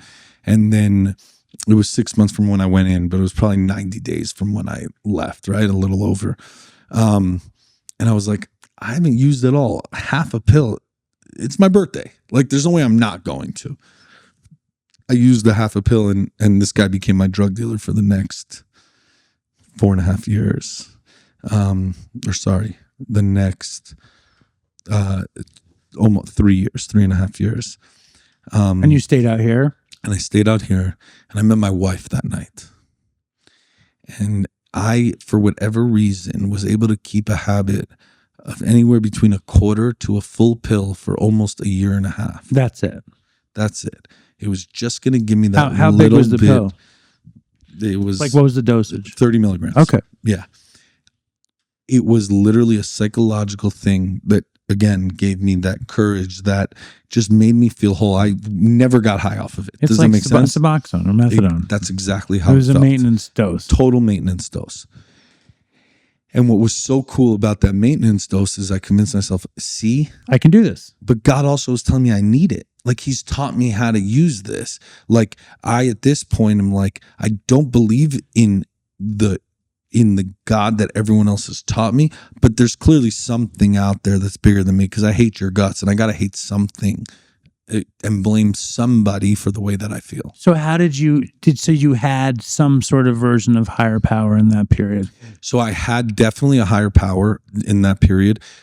And I probably still practice, I would still attend like synagogue on Yom Kippur and Rosh Hashanah and like was, not wildly observant at that time, but not desecrating what the faith I grew up with, not like just going to eat, ham and cheese on Yom Kippur. Like I never had that type of like resentment, in that way. My resentment came more out with like, in like, I don't fucking need you. You want to keep bullying me? Let's go. Like I'll face you head on. Well, but I bet you had some weird connection to God in your side pocket. Because you're fucking 100, you're still doing services, you're still observing holidays, probably some version of Shabbos. Like, so there was, yes, but there was this, and the way I described it earlier, it was like it was totally shame-based stuff. Like me having my valet driver come up and light my bong is not less than me lighting it. Right? No, I get it. But I was able to warp these mentalities into my head. Why do you think you still were observant at all? I genuinely believe out of fear. Like like if you look, and habit. Yeah, like right behind me, there's a picture of my dad. Right, and my dad. That picture was in my high school. That picture was in my home growing up. Right, and there's an he was always watching. Right, it's an expectation. Like one of the things I still remember is like a rabbi at like 16, as like porn was becoming a topic, was like, God goes with you into the bathroom even if you bring your computer, right? Like, and to me, like, all I thought is wherever God goes, my dad could go, because if he's at this rung that we're speaking of, right, then I'm kind of fucked. Like I'm sitting here like embarrassing myself in front of both of them. Is there any kind of talk at some point where it's like your dad is with God and like that's like on the table, like as like a discussion? Just like if you like what you just said, like if you're being witnessed by God, is your dad connected to God in your psyche? Yeah, not only on my psyche, but I think that was ingrained in my psyche from as young as I'm saying. I'm sure it was ingrained in my siblings, and then that was just passed down. I don't remember that not being a part of the conversation. So you're still traditionally Jewish. You're eating an oxy a day. Yeah. And are you smoking weed? You're drinking? Yeah. Whatever. You're getting by. I'm smoking daily. I'm getting by. And then my habit, I end up getting married. And she was Orthodox. She was Orthodox. I still remember my wedding day, my closest friend at that time, we still are very close, crushes a pill in the bathroom at the wedding hall, locks it, comes underneath it and says stall number 2 is locked for you. And then I go underneath. Does she know? Zero. She doesn't know anything. The most prim and proper, right? No clue. To a point that I go on for the next 2 years of our marriage. We end up having a daughter a year into our marriage. And the next 2 years, that year and the year after, continuous progression. And she doesn't know. No clue. She would find rolled up dollar bills in our room. And there would be, and she would say, or the bathroom, and she'd say, what is this? And I'd say, I do it for good luck. You've seen it always. And she has seen it. She now recalls it. Right. She's like, I've never seen you do it though. And I'm like, yeah, I usually do when I'm bored in the bathroom. Like I'll go like this. But like, if you don't want me to do it, I don't need to do it. Oh no problem whatsoever. I'm not addicted to rolling the money, just the cocaine and the Oxycontin. Exactly. But it never occurred to her. Never. That's awesome. And it started progressing, and I started wanting to like let her know. My daughter, I still remember this day, my daughter was 3 months old, and about 2 miles away, I needed to pick up, and my wife had me watching my daughter. And my wife and I were at home, and my wife wasn't feeling so great. So I said to her, I'm going to take my daughter to the park. And I ended up waiting outside my dealer's house for like 2 hours with my daughter in the car. And he gets in the car to give me my pills. And he's like, all right, drive around the block. And then he hears my daughter like freaked out a little bit. And he is like, what the fuck, dude? He's like, here, give me the money. And I gave him the money and he left. And I remember being like, holy shit. Meaning he couldn't believe that you brought your daughter to buy. Yeah. And I remember being like, holy shit. I'm the guy that I just made fun of in rehab when his kid came to visit him. And like, and that still didn't had me ask for help. Did having the kid, your first child, impact you at all around addiction? I mean, because when we had our first kid, I used the night of. I didn't stay in the hospital with my wife. I went home and did heroin. And I caused so much destruction. And I mean, my wife left me that year because she found me shooting up. She left me. You were getting away with it, but was there crazy guilt with this baby, or were you just deep in the throes? Beyond guilt. What I want to say is like there was thoughts of suicide in the sense that there's no way I could get out of this. I've proven to myself I can't stay sober. I've proven to how. And your father is this larger than life saint, this figure that I can never live up to. And meanwhile, you're fucking doing Oxys and you have a kid, and it's like, that's way too much. And at this point, after that moment, it went from Oxys to heroin. And where does that happen? That happens literally after that moment. I was so embarrassed to go back to that guy that I had to find the new dealer, and this new dealer only had Oxys once a month, maybe. Who was the new dealer? He was just a random guy in LA that I met through a friend, and he's like, dude, the main thing I sell is H. Like, come over and try it. And like, I went and I tried it. And I'm like, tar. Yeah, and I'm like, oh, okay, I could smoke this. Like, I love to snort, but like, you know what? Every time you have Oxys, let me know. I'll purchase those, but also I'll take let me take 7 grams. And the next thing I knew, I had a 2 gram I have a day. Crazy habit. Yeah. How much is a gram of tar out here? Or at that point? At that point, oh my God. Honestly, I haven't even thought about it. Who knows? Yeah. I can't remember. 7 grams it must be kind of expensive. It was. At that point, it was adding up. And at that point, I started using our wedding money to now keep this habit alive. In the beginning, it was like easy. It was like, even if it was $30 a day, like I just don't go to Starbucks. Like it is what it is type of deal. Right. Now it's like impacting our finances, and we're building debt. And now I really am doing everything to get out of this situation. What were you doing for work at that point? At that point, I was working for my brother-in-law and sister. They own a big commercial plumbing company. We actually, at that point, were building LAPD's headquarters. So like I was around cops all day. Heroin in your pocket. Heroin in my pocket. We built Poly Pavilion at UCLA. Like a lot of things that I was a part of that I wasn't any major person within the company, but like I was like my brother-in-law owned it. He was responsible for me, and I'm like not the healthiest person. Benefiting high. Yeah. Yes. I end up going, so I end up building up this incredible habit of, and I now have convinced my wife that black tar heroin is hash because my dealer doesn't have weed as, green as much. She knew that you were smoking bud and didn't really have an issue with that. Not an issue with it. It relaxes me after work, how hard I work, blah, blah, blah. Totally guilted into like accepting that this is the reality of a younger guy. And like, if she doesn't understand it, like tough noogies essentially. But she would have never let me use heroin or Oxys. Like that wasn't even like in her wheel. Like it wasn't even a thought that I could. And I remember it was a Friday. She was getting ready for Shabbat, and we were going to have a Friday night dinner, her and I.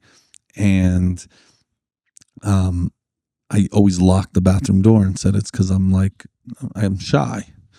And meaning you don't want her to come in while you're using the bathroom. Yeah, I'm taking a crap. That's the last thing I want, And I always had I had so many siblings. It was just embarrassing as kids. I had all excuses. A lie for all seasons. Speaking of bathroom and my wife, I'll just sidebar for a second, is my wife meets my roommate from treatment, who you met, Big Aaron, and the first thing that she asks him is, does Tzvi still fall asleep on the toilet in the morning? Wow. She did not know, even with me in rehab, that meant I was nodding off. Right. So I am snorting a pill, and all I hear is the door open, and her jaw dropped, and I don't know what got over me, but there was this feeling of relief that I can't explain. And I opened up to her. I told her everything, relatively everything in that moment. I remember I was dipping 3 cans a day of dip that she did not know. Like throughout work, I would have it in my mouth and she wouldn't even see it. And when I was detoxing, she found that out. So like, I didn't tell her everything, you know? Total secret life. Though. Yeah, exact. Total. And she, so her and I are, we have literally a 4-hour talk about how, you know, what detox means now, what this means. So I could do it on my own. We'll tailor down. We'll just tell, you know, my sister and my brother-in-law I'm sick, etc. And this goes on for about a month where we don't tell anybody. And then she says to me, I need you to go meet with Benny, who runs Chabad, because I called him. I didn't feel comfortable doing this on my own. So I meet Benny, and Benny tells me, like, dude, you're fucked. Just come in. And I leave that meeting. I walk up to him and say, Benny told me that, like, he believes in me and that he said I should totally just do an outpatient. She's like, oh, I'm so happy to hear, da-da-da. I was like, yeah, he told me that, like, we should make an appointment with an outpatient. And we made an appointment with an outpatient, and we went to the outpatient, and the outpatient, for whatever reason, based on what I said, did not want to accept me.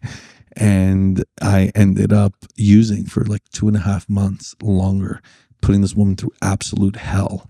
And those moments are weird. I've been in that situation with ex-girlfriends where they know, and then for a minute you're like in the clear because you can get high. They know you're working on it. You're buying some time. You have a few days that are like the greatest days of your life because you're not hiding anything, and she feels close to you because you didn't lie. 100%. But then it gets much worse.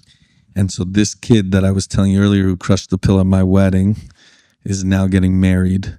And we go to Miami. It's actually this weekend will be his 12-year wedding anniversary and my sobriety anniversary coming up. And we go to his wedding and I get loaded. Now he went to Betty Ford a few months before this. He went to Betty Ford a few years before this. He's been sober. His wedding day, bachelor party, we get blitzed off of our faces, and the next day when I get back from the wedding, so the wedding was Sunday night. Still remember the Heat won the finals, and their family is thank God very wealthy, and they hired a firework crew after the chuppah, right?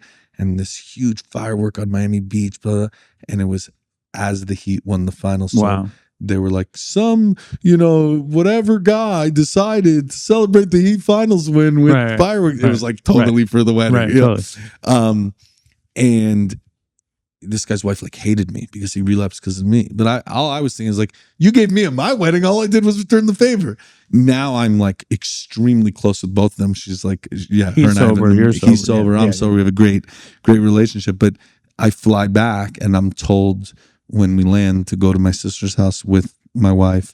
And basically they say like, you're not walking back into your apartment. We're going to go home and pack your bags. You either go straight to detox right now or you live on the streets. Wait, how did they find out? So my wife at this wedding looked at me and is like, no way, right? I'm done.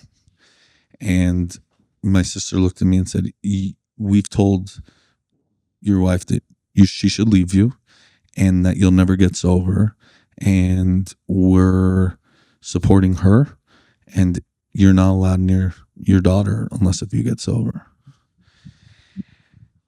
And I remember I went to detox at a hospital, left the hospital, and I went to and they wanted $5,000 for the deductible the next day. And my brother-in-law was like, fuck that, I'm not paying $1. You're going to detox on my couch. And with my 5 nieces and nephews around me for the next 5 days, I'm not sleeping, throwing up, using the restroom, etc. Literally can't hold any bowel. And because your habit was out of hand. my habit was completely out of hand. Then I end up going to back to Chabad Treatment Center at that point. Because you couldn't kick in your brother-in-law's house. No, I kicked it, but they didn't have a detox there, so I had to be clean. So how much not time? for How much rehab. time did you spend? So I'm told I'm going to spend a month, and I could get my feet back under me because I've been there before. No, I mean at your brother-in-law's Oh, kicking. it was Monday morning that they picked me up, and I left Friday morning. Okay, and you So, probably were cold like, turkey. They wouldn't even let me blaze. They wouldn't let me do anything. I couldn't have a drink. I couldn't have a Suboxone. Nothing. They made me go so cold. And by the way, in a lot of ways, like I look back at that, I'm so grateful. Yeah, it was more painful for that little bit, but my lingering withdrawals, like the only thing that hurt me was sleep. right. And I remember checking my wife taking me to treatment and someone coming up to me and being like, "Oh, who are you guys dropping off?" And like they couldn't believe that I was coming. And I look back at pictures, I was white as a ghost, etc. Right. And it was like I realized that guy who asked it to me couldn't believe that I would use having an amazingly beautiful wife who cared for me, etc., and a baby. And I remember that's gotta hurt. Oh yeah. And my sobriety is June 12th. If you figure that, the next Sunday is always Father's Day. So that next Sunday is Father's Day. Right. They're not allowed to come visit, etc. Right. I have a picture of my daughter. So my first Father's Day, my second Father's Day, but my first Father's Day where my daughter could look me in the eye, I can't celebrate with her. They ended up letting her come for an hour to like sit with me. That's nice. Yeah, at that point it was like amazing. Now they let people come any night of the week. I'm like, I remember when you guys were assholes. Well, it's because they figured out the connection probably helps. 100%. And I end up saying, like, you would talk about AA, like at that point I remember like forget about like reading and all these other things that we've talked about earlier, but I just remember being like, I'm going to try the steps because if it doesn't work, at least someone, my future sponsor, will be able to tell my daughter that this guy tried everything to get sober and he just couldn't. Right. That was the only reason why I tried. Well, the stakes were so intense. Oh yeah. To have this young family and to have these expectations on you and to go out like that. Like, not everybody is going to make it back. Oh yeah. But I think there was enough of a reason for you to make it back. When you look at other people in that situation, because you'll see clients, some have young kids and beautiful wives and they can't get it together. What do you think the difference is? So it's so interesting. I genuinely I don't think that there's a difference. Like I genuinely don't. I always say like I had the gift of desperation, but I think most of the people I meet have the same gift of desperation. For me, I think more of it has to do with what I was brought up with, right? Like resilience, like realizing that like I could package the package this way. That also has gotten me in a lot of trouble. What right? do you mean by that? What I mean by that is like the way I always joke with like a new sponsee who's like highly intelligent. I always say like, man, I thank God I'm not you. And not because of any other reason than if I had an IQ when I walked into AA, I would not be sober. So I could only imagine how much harder it is for you. But for me, I was told recently to watch Temple's. You ever see the movie Temple Granderson? No. The woman who's autistic. No. So like the way my brain works is like very high spectrum. Is like I piece things together. I see things that like 1 + 1 = 2. Everybody knows that. But I also know that like, I don't know, this door handle means that it's going to break because life stories have told me that that's more flimsy than a knob, right? Or whatever. You see that. I see those things in very clear, real pictures.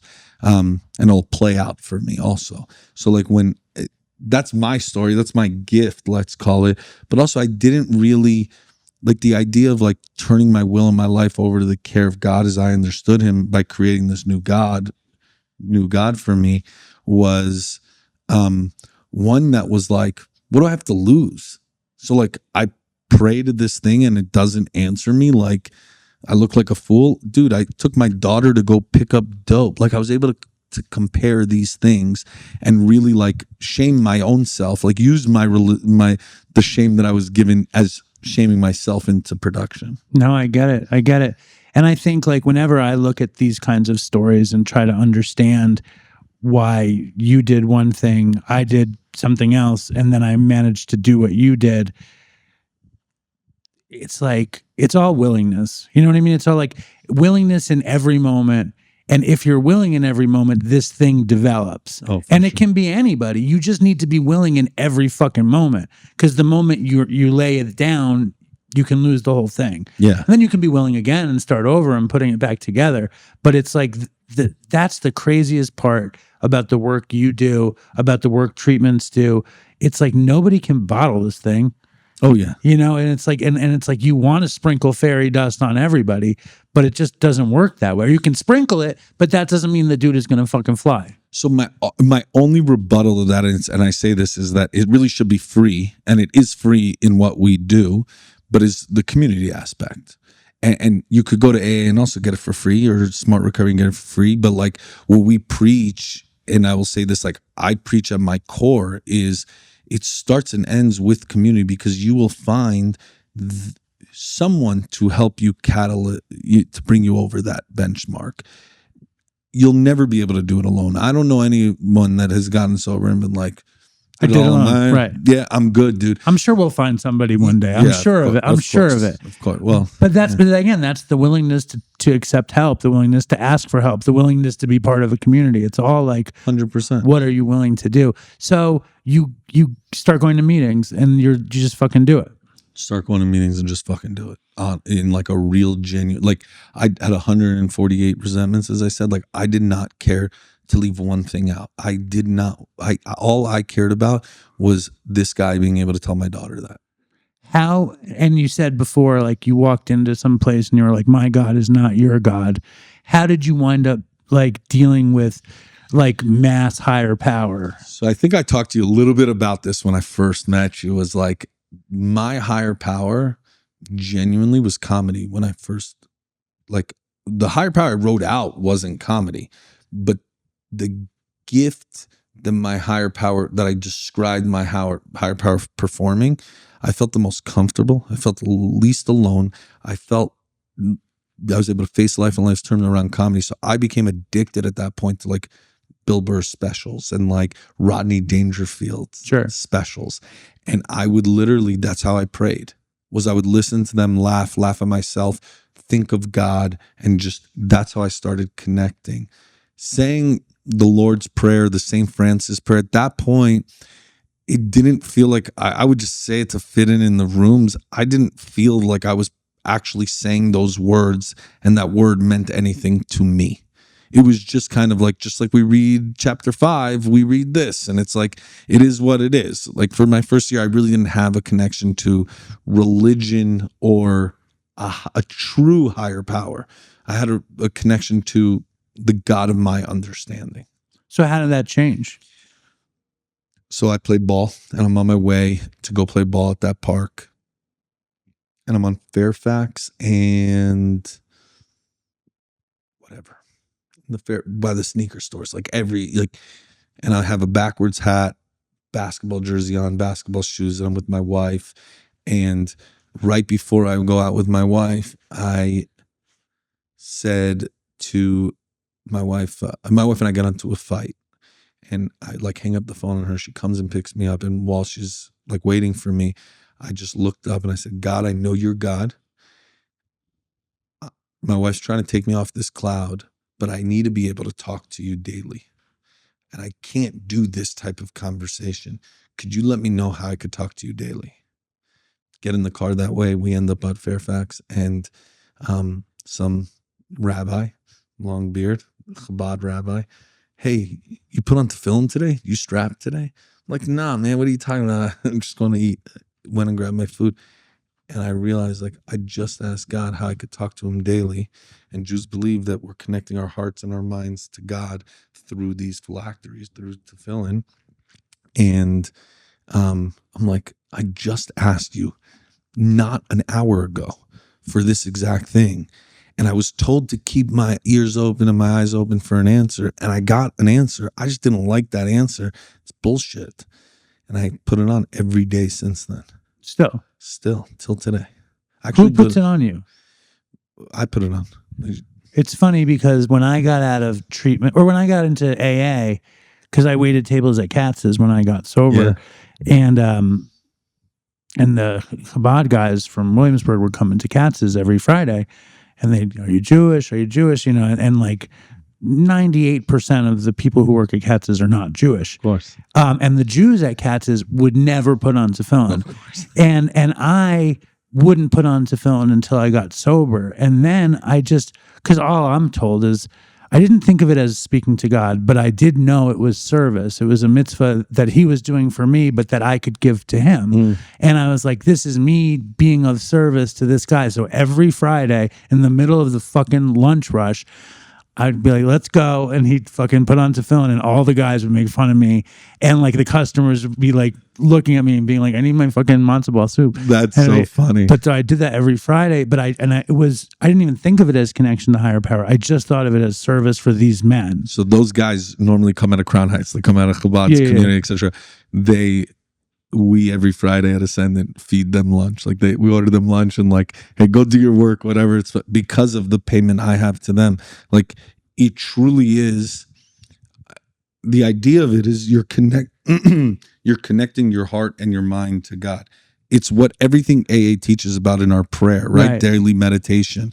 To a point that around 3 years ago, I started going to prayers every morning, because it allowed me to just not be interrupted by my wife cooking or my kids screaming or whatever.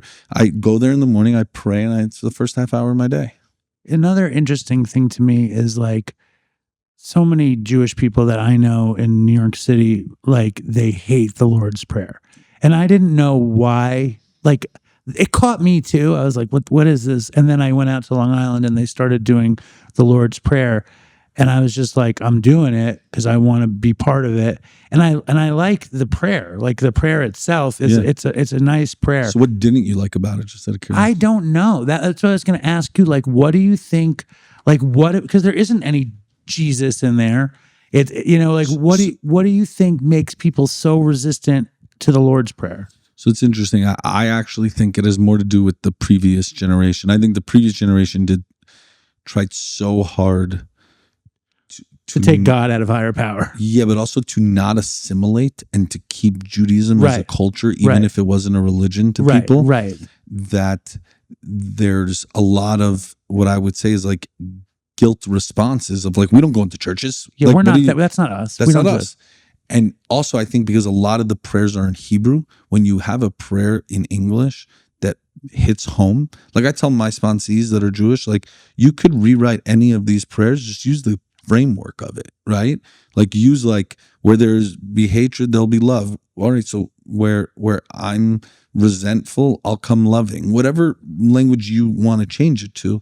For me, what I have found is that that guilt and shame of like you were saying, like what does hell look like? It's the unknown. Like, why haven't I loved it? Why haven't I been connected to this prayer? Why aren't my prayers in English? Why are they in Hebrew where I don't understand a word they're saying? And there's a lot of kind of, we fall into like, we're all kind of children as we get sober, we all emotionally, and like we're falling back into that kid, and a lot of uncomfortability comes up. I think that's at least. Another question I have is, because I talk about I feel like I talk about anti-Semitism way less than I used to talk about it. And I talk about it with my dad, and I'm like, Dad, why do you think there's so much anti-Semitism? And he's like, well, there's the fact that, Jews wound up handling money because of, other people wouldn't handle money, and Jews became the only money lenders. And then the bigger one is the idea of the Jews are the chosen people. And if we're the chosen people, that means everybody else isn't chosen. And when I went to college, I was told I was going to go to hell because I hadn't accepted Christ as my savior. And I was like, well, what am I going to do with that? And then in synagogue, I'm told we're the chosen people. And I hate all of this divisive, I'm chosen, you're not. How do you deal with it? And then how does everybody get included somehow? What are you chosen for? Well, you tell me. So I think that is the greatest. That's the answer to the question. Well, so that is, for me, what I go back to is, I think there was so much trauma in the previous generation, or the generation prior, depending on your age category, that when none of this was ever explained. That's why I asked, what are you chosen for? Because I actually didn't know this answer the way that I believe in this wholeheartedly until probably a few years ago, because it makes sense. Like, everyone believes in the Bible, right? Everyone believes in it. And I believe in that. I joke with my friends that go to NA. I say, like, yeah, whatever. You're the Christianity of A programs. I'm just going to go with the Old Testament and stick with AA. I tease a lot. Sure. But the facts is what I've been told is I've been chosen to keep, instead of 7 Noahide laws, right? I'm chosen to keep 613. I'm chosen. What does that mean exactly? So in Orthodoxy, there's 613 laws, right? 39 of them being associated with Shabbat. And all of those have to do with being, working on Shabbat. And then there's 7, no adultery, no killing, no stealing, etc., that humanity needs to keep to, like, be connected, if that makes sense, which obviously most, if not all, religions have that connection. But even like AA, the way that you're required to live within AA has those. It's like, just basically don't be a fucking scumbag, right?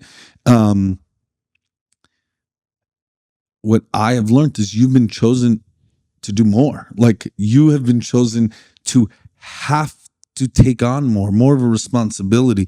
One of the things that I try to do, and I hope I have this reputation with anyone I encounter, is like, whether we got along and you worked for me or we didn't, hopefully your response is, he was a very giving person. Because I want to remove that claim of, like, cheapness, right? Like, so that's not, or like, yeah, my job is to represent God everywhere I go. I'm known as a Jew. I'm known specifically as, like, an Orthodox Jew, especially because most of the people I surround myself are not. It's like, I'm their representation of what a Jew is.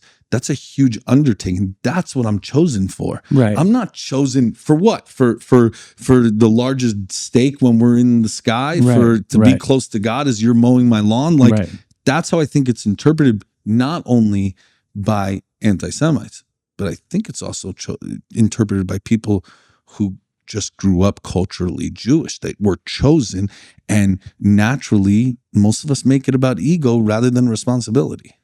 So what are you? You're chosen to carry the message. You're chosen to carry the message. You're chosen to keep larger amount of laws to bring God closer to this earth. You're chosen to have to work. Like, there's a lot of things I don't want to be chosen for, right? You don't want to be drafted into the army, right? You would not look at being drafted as a benefit, but yet we use that term chosen but there's some families who looked at that as a badge of honor. I'm chosen, and I personally have been able to turn that chosen into, I got drafted into the army and I'm proud that I served. Where some people are like, I got chosen into the army and I'm not so proud. Right, I'm not so happy that I'm not so happy. I get it. And you mentioned the St. Francis prayer, and for some reason I feel like that's the best prayer. I love that one. It's such an amazing prayer. It's beautiful, honestly. I know. It's so good. And I really appreciate you giving me so much time. I have a couple more questions. Please. That I have a million questions I could ask you, because I'm interested, and I'm such a horrible Jew, and I could be used to be chosen a little bit more. But gambling. Yeah. How was gambling ever like Oxycontin? I want to say yes. It was more like weed and alcohol to me. It wasn't the final answer, the big aha, but it made you feel lubricated and happy. For sure. And I would say it still makes me lubricated. Well, that's where we're going with this. Very transparent. Right. So it's funny. I now see it, someone I'm extremely close with has like a year and a half within GA. And I think we spoke about this a little bit, and it's like that. You were doing GA. He is. Oh, who? Tell me again. One of my closest friends, Okay. year and a half in GA. Okay. Tore his life apart. I probably get a call by someone whom needs that type of environment. I would call it once a month at minimum, but with the legalities right now, it's as rampant as anything I've ever seen.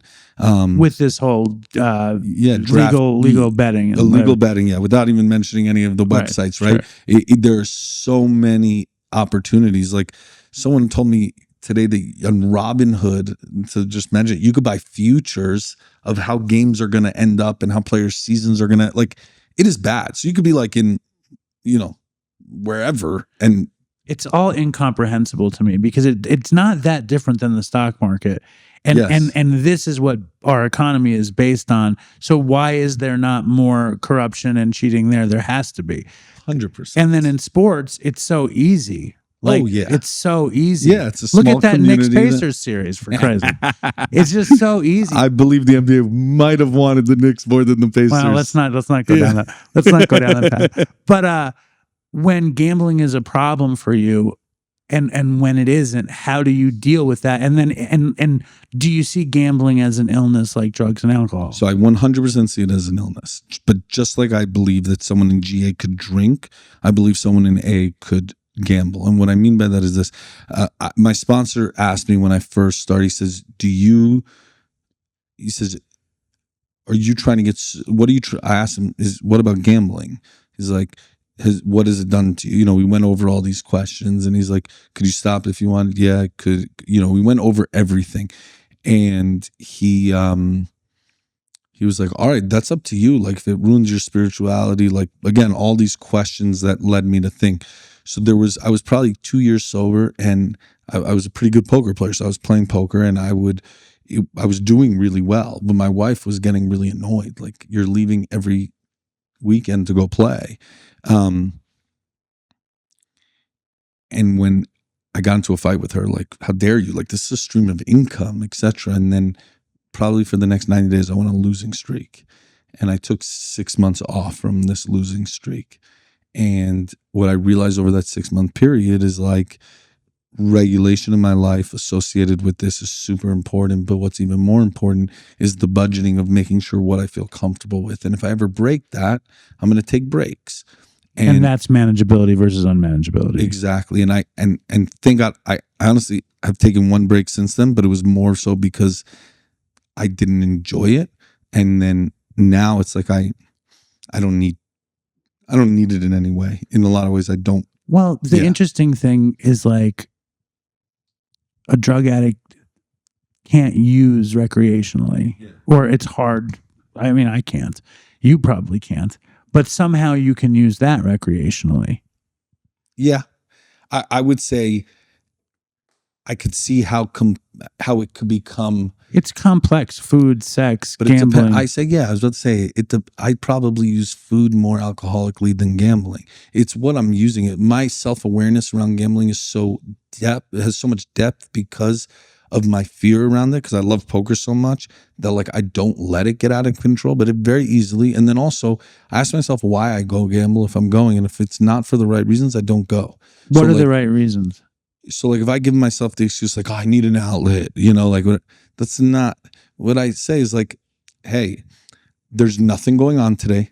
My wife and kids are busy. It's a Saturday evening and the kids are already sleeping. My wife's tired. She's going to go to sleep. I haven't hung out with the boys in a while. I kind of just want a night away.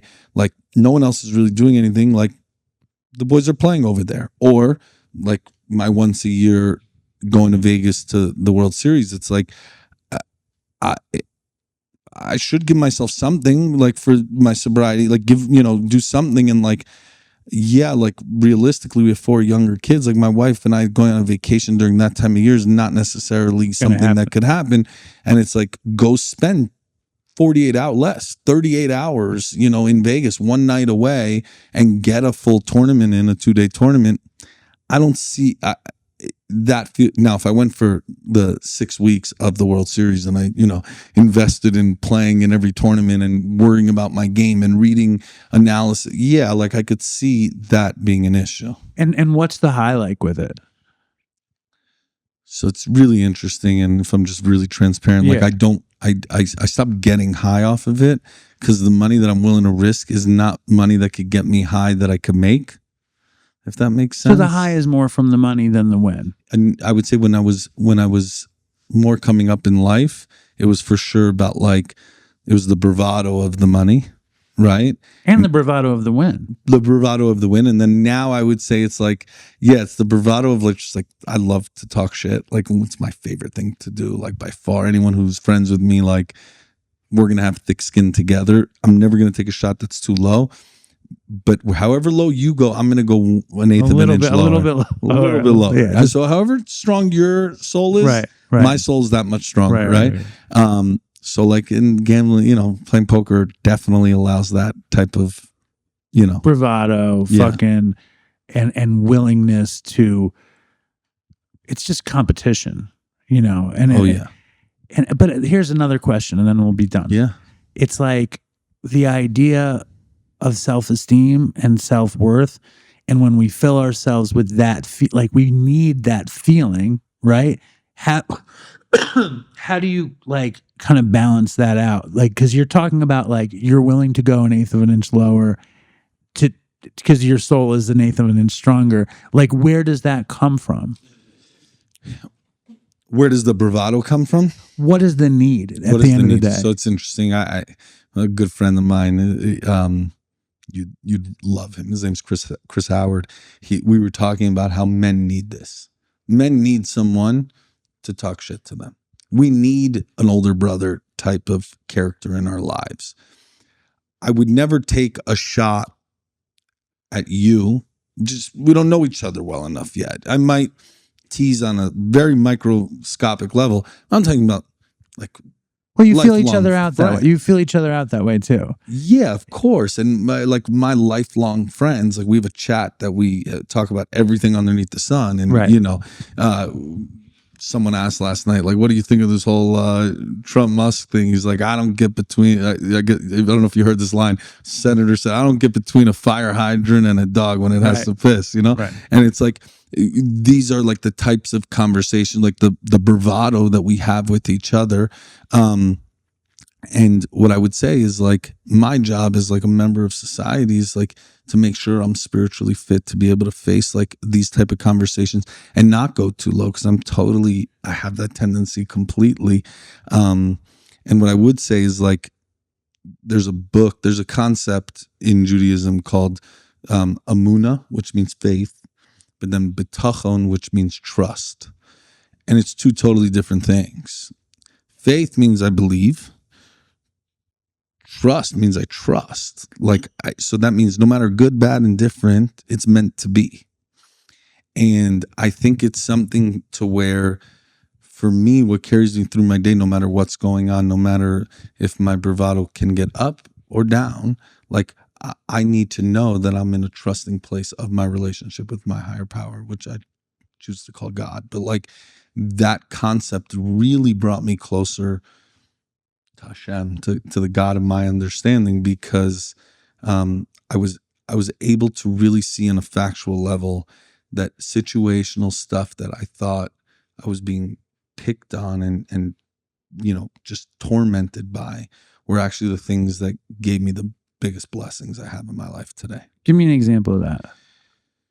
The most like relatable thing is like my addiction and like my career through my addiction. Right, where it came from. Yeah, but I would like to give a different example if that's okay, because that's So I talked about my dad's death earlier. That's what I was thinking. Yeah. The leadership that it allowed me to have in my life, and an admiration to be able to reach a mentor in a way that like seems so unobtainable. When I was in treatment, I ended up working at the place I went to. About 18 months later, there was a guy who checked in, and he asked me if he could call his daughter on her birthday. It was like 2 weeks after he was there. You weren't allowed to use the phone. I'm like, dude, you've been here for 2 weeks. It's your daughter's birthday today. He's like, yeah. I'm like, all right, fuck it, come. And he's like, so what did you get her? He goes, nothing. I'm making like $12 an hour at this point working there.